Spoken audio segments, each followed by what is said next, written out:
اس وقت یہ ہے کہ اصل نماز یہی ہے، یہ سورہ فاتحہ۔ چنانچہ میں آپ کو حدیث سنا رہا ہوں جو صحیح بخاری میں بھی ہے، صحیح مسلم میں بھی ہے، جامع ترمذی میں بھی ہے، سنن ابی داود میں بھی ہے، سنن نسائی میں بھی ہے، اور بہت سی کتابوں میں موجود ہے۔ اور یہ عن عبادہ بن صامت رضی اللہ تعالی عنہ، حضرت عبادہ بن صامت سے ہے مرفوعا کہ حضور نے فرمایا لا صلاۃ لمن لم یقرأ بفاتحۃ الکتاب، اس شخص کی کوئی نماز نہیں ہے جس نے کہ سورہ فاتحہ کی تلاوت نہیں کی۔ اب اس سے ہمارے ہاں ایک بڑا اختلاف پیدا ہوا، وہ نوٹ کر لیجیے۔ ایک رائے یہ ہے آپ اگر علیحدہ نماز پڑھ رہے ہیں تو ظاہر بات ہے کہ آپ کو ہر رکعت میں خود پڑھنی ہی پڑھنی ہے سورہ فاتحہ۔ جب باجماعت پڑھ رہے ہیں اب کیا شکل ہے؟ امام پڑھ رہا ہے سورہ فاتحہ، اس حدیث میں جو الفاظ کی شدت ہے اس کی بنا پر رجحان یہ ہوتا ہے کہ یقیناً اس صورت میں ہر شخص کو لا صلاۃ لمن لم یقرأ بفاتحۃ الکتاب، جس نے کہ فاتحہ کی تلاوت نہیں کی، قرأت نہیں کی، اس کی کوئی نماز ہی نہیں۔ تو یہ موقف ہے امام شافعی کا، یہی مسلک ہے ہمارے اہل حدیث بھائیوں کا کہ آپ چاہے اکیلے نماز پڑھ رہے ہو، چاہے امام کے پیچھے پڑھ رہے ہو، اور چاہے امام جو ہے وہ جہری رکعت پڑھا رہا ہے اور چاہے سری رکعت پڑھا رہا ہے۔ خاموشی والی رکعت سورہ آپ کو معلوم ہے کہ نماز جو ظہر اور عصر کی ہے تو چاروں رکعتیں جو ہے وہ سری ہے، مغرب کے اندر آ کر دو جہری ہیں ایک سری ہے، عشاء میں آ کر دو جہری ہیں دو سری ہیں، سورہ اور نماز فجر کے اندر دونوں جو ہیں وہ جہری ہیں۔ تو چاہے جہری ہو چاہے سری ہو، آپ کو بھی لازماً جو مقتدی ہے اسے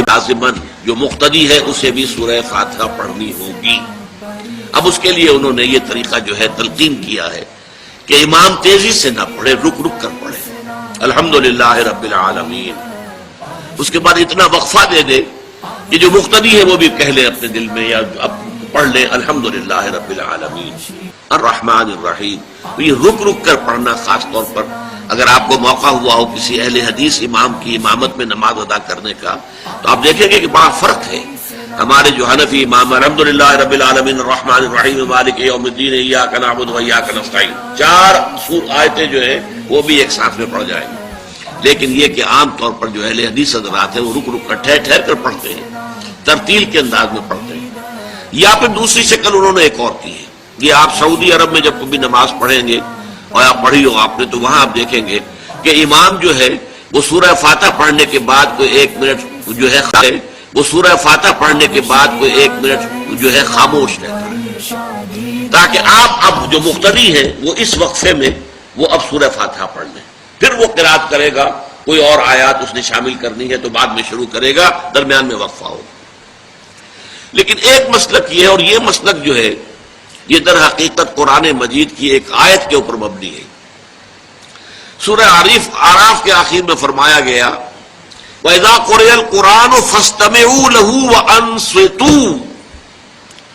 جب قرآن پڑھا جا رہا ہو تو توجہ سے اسے سنو، خود خاموش رہو۔ اب یہ قرآن مجید کی آیت ہے، اس کے بنا پر ایک رائے یہ ہے کہ آپ امام کے پیچھے سورہ فاتحہ نہیں پڑھیں گے، پڑھا جا رہا ہے سنو اس کو، خود خاموش رہو۔ اور اس کے لیے وہ دلیل دیتے ہیں کہ یہ شکل ایک وفد کی سی ہے، جیسے کسی بڑی شخصیت کے پاس اگر آپ کا کوئی وفد جاتا ہے، 8-10 افراد ہیں، ان میں اسپوکس مین ایک ہوتا ہے، وہ بات کرتا ہے، باقی سب لوگ موجود رہتے ہیں، سنتے ہیں۔ اسی طریقے سے امام جو ہے وہ گویا کہ آپ کا نمائندہ ہے، اور وہ پڑھ رہا ہے الحمدللہ رب العالمین الرحمن الرحیم مالک یوم الدین، تو امام کی قرات ہی آپ کی بھی قرات ہو گئی۔ گویا کہ اس آیت سے، اس حدیث سے اختلاف نہیں ہے، اس کی تعبیر سے اختلاف ہے کہ امام کا قرات کر لینا در حقیقت مقتدیوں کی طرف سے بھی قرات ہے۔ اس میں جو حنفی مسلک ہے وہ بہت سخت ہے، اور وہ یہ ہے کہ چاہے سری نماز ہو اور چاہے جہری ہو، ہر کسی بھی حالت میں مقتدی جو ہے وہ سورہ فاتحہ نہیں پڑھے گا۔ اب اس میں ذرا سا سوال پیدا ہوتا ہے کہ جہری رکعت میں تو اس آیت کا اطلاق ہو جائے گا کہ وَإِذَا قُرِئَ الْقُرْآنُ فَاسْتَمِعُوا، اب اس میں ذرا سا سوال پیدا ہوتا ہے کہ جہری رکعت میں تو اس آیت کا اطلاق ہو جائے گا کہ وَإِذَا قُرِئَ الْقُرْآنُ فَاسْتَمِعُوا لَهُ وَأَنصِتُوا، سری میں تو اس آیت کا اطلاق نہیں ہوتا۔ بہرحال یہ مسلک ہے، امام شافعی کا ایک انتہا پر ہے، ہر صورت میں سری ہو یا جہری ہو آپ کو پڑھنی ہی پڑھنی ہے، اور امام ابو حنیفہ دوسری انتہا پر ہے کہ چاہے سری ہو چاہے جہری ہو کسی شکل میں نہیں پڑھنا۔ امام مالک کا مسلک ہے درمیان میں، اور میں اس میں کوئی جھجک محسوس نہیں کرتا کہ میں آپ کے سامنے عرض کر دوں کہ میں اس پر عمل پیرا ہوں۔ وہ کیا ہے؟